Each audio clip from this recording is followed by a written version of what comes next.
तो आज हम स्टार्ट करने वाले फोटोसिंथेसिस यानी कि प्रकाश संश्लेषण प्रक्रिया। क्या होती है प्रकाश संश्लेषण प्रक्रिया, हम इस चीज़ के बारे में आज जान लेते हैं। तो यहाँ पे हम बात ये आती है कि वो कैसे खाना बनाते हैं। हम पहले अपने हिसाब से एग्जाम्पल देख लेते हैं। जैसे कि हम खाना बनाते हैं अपना, तो उसमें क्या क्या लग जाता है, हमें आग की ज़रूरत पड़ जाती है और कुछ रॉ मटेरियल्स की ज़रूरत पड़ती है।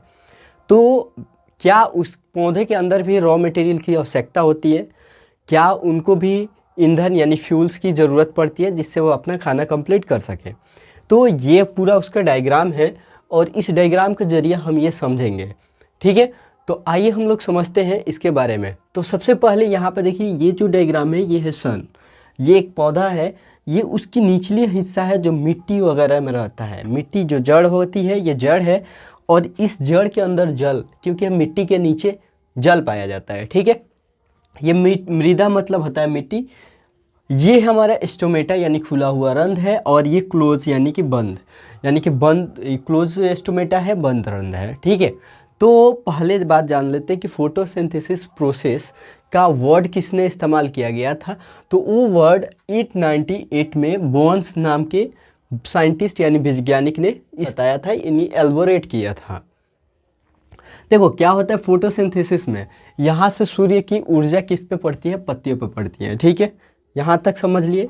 सूर्य की ऊर्जा जब पत्तियों पर पड़ती है तो इसके अंदर एक स्टोमेटा रहता है। ठीक है, जैसे कि ये डायग्राम आप स्टोमेटा का देख रहे हैं, ये स्टोमेटा है, इसके अंदर रहता है क्लोरोप्लास्ट यानी कि हरित लवक। ये आपको साफ दिखाई दे रहा होगा, हरित लवक है, इसके अंदर स्टोमेटा के अंदर होते हैं।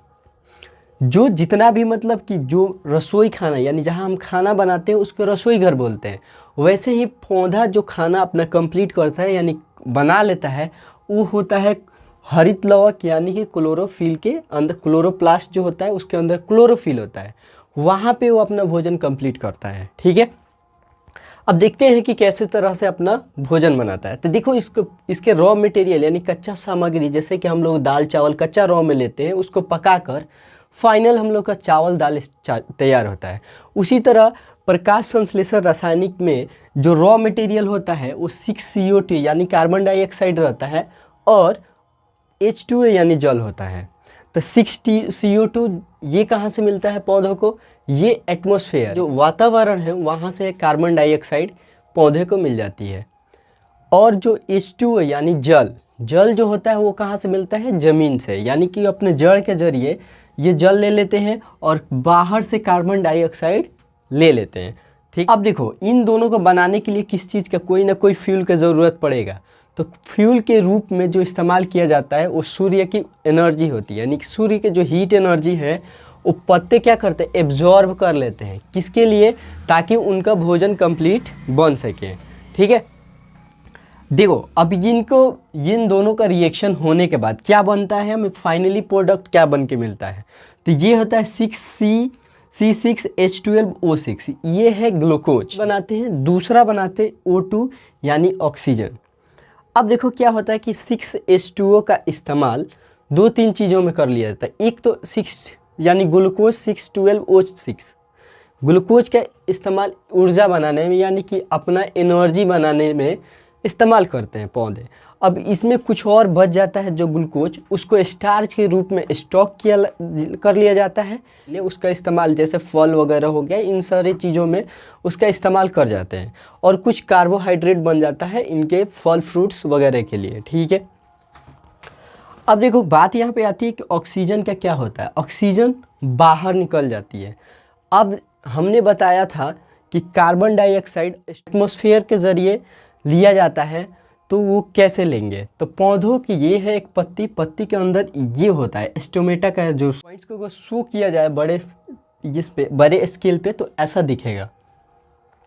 अब देखो इसमें क्या होता है कि ये ओपन होगा, जब ओपन ही होगा तो क्या करेगा, कार्बन डाइऑक्साइड ऑक्सीजन निकाल देगा और फिर कार्बन डाइऑक्साइड लेकर क्लोज हो जाता है। ये कब होता है, जब सूर्य प्रेजेंट होता है तब। लेकिन पौधे क्या रात में ये भी करते हैं, तो रात में ऐसा नहीं होता, इसका उल्टा प्रोसेस होता है। यानी कि रात में पौधे ऑक्सीजन लेते हैं और कार्बन डाइऑक्साइड रिलीज करते हैं। इसीलिए क्या होता है कि जब हम रात में कहीं पौधे के पास या किसी पेड़ के नीचे सोते हैं तो हमारा दम क्या होता है, घुटने लगता है, यानी घुटन महसूस होती है। यही मेन रीज़न होता है, क्योंकि वहाँ पे हमारा जो साइड के जो सराउंडिंग एरिया होती है वहाँ पे कार्बन डाइऑक्साइड हाई लेवल में हमें मिलता है, जिससे हमें सांस फूलने लगती है। इसलिए रात को माना किया गया है कि आप पेड़ के पास न सोएं, ठीक है।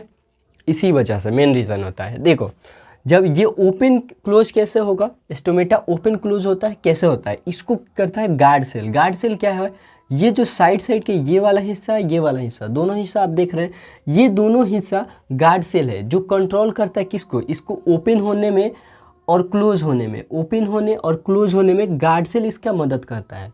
यहाँ तक आई होप आपको समझ में आ गया होगा। अब देखो, ये बंद होता है कैसे, यानी कि इसमें ऐसा क्या आ जाता है जिसकी वजह से क्लोज हो जाता है और ओपन होता है। तो गार्ड सेल के ऊपर एक लेयर्स आता है स्टार्च का। ये कब होता है, जब सूर्य प्रेजेंट होता है दिन में, तब जब सूर्य प्रेजेंट होगा तो इस पे स्टार्च आकर लेयर बना लेगा, जिसकी वजह से ये बाहर का हिस्सा क्लोज दिखता है, ठीक है। अब देखो, अब बात यहाँ पे एक और आई कि ये हमारा पूरा फुली प्रोडक्ट यानी कि बन गया, कार्बन डाइऑक्साइड बना, ऑक्सीजन बन गया, ठीक है। यहाँ तक भी हम लोग का क्लियर हो गया।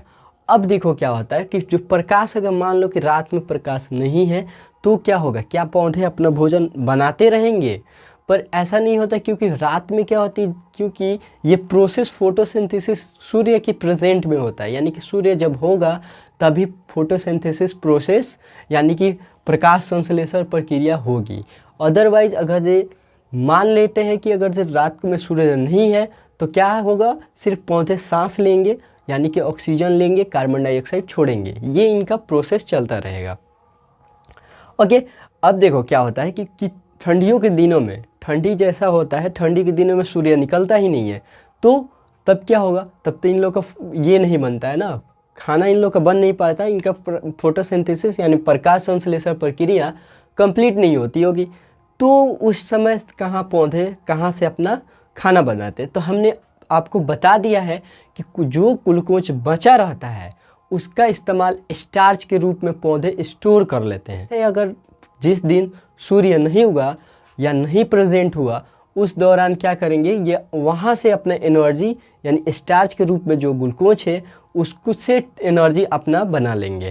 तो ये इनका मेन रीज़न रहता है कि अगर सूर्य की प्रेजेंट ना हो, बादल हो जाए या फिर ठंडी में कुहासे का दिन आ जाता है, तब भी ये अपना भोजन कंटिन्यू बनाए रखते हैं, ठीक है। तो आई थिंक ये पूरे के पूरे ये आपको समझ में आया गया होगा कि सूर्य की एनर्जी क्या कहाँ इस्तेमाल किया जाता है, क्या होता है, कौन सा रॉ मटेरियल होगा, कौन फाइनल प्रोडक्ट बनता है, ठीक है। स्टोमेटा क्या होता है, स्टोमेटा का इस्तेमाल क्यों है, ये कहाँ पाया जाता है, तो ये पत्तियों के अंदर पाया जाता है, ठीक है। इसका गार्ड सेल का क्या काम है, तो गार्ड सेल क्या करता है, इसको कंट्रोल करता है ओपन और क्लोज में। जब ये क्यों बंद हो जाता है, क्योंकि यहाँ पे स्टार्च प्रेजेंट हो जाता है तो बंद हो जाता है, ठीक है। ये पूरे जो ये है डाउट्स हैं आपको क्लियर हो गया। अगर बाय द वे इसके अंदर कोई भी एक पॉइंट्स आ रही है तो आप हमें कमेंट करके बता सकते हैं, ठीक है। और बात को हम यहीं पे करते हैं ख़त्म। फिर हम लेते हैं नेक्स्ट वाले टॉपिक्स पे कोई और टॉपिक्स के पास साथ। तब तक के लिए जय हिंद, जय भारत।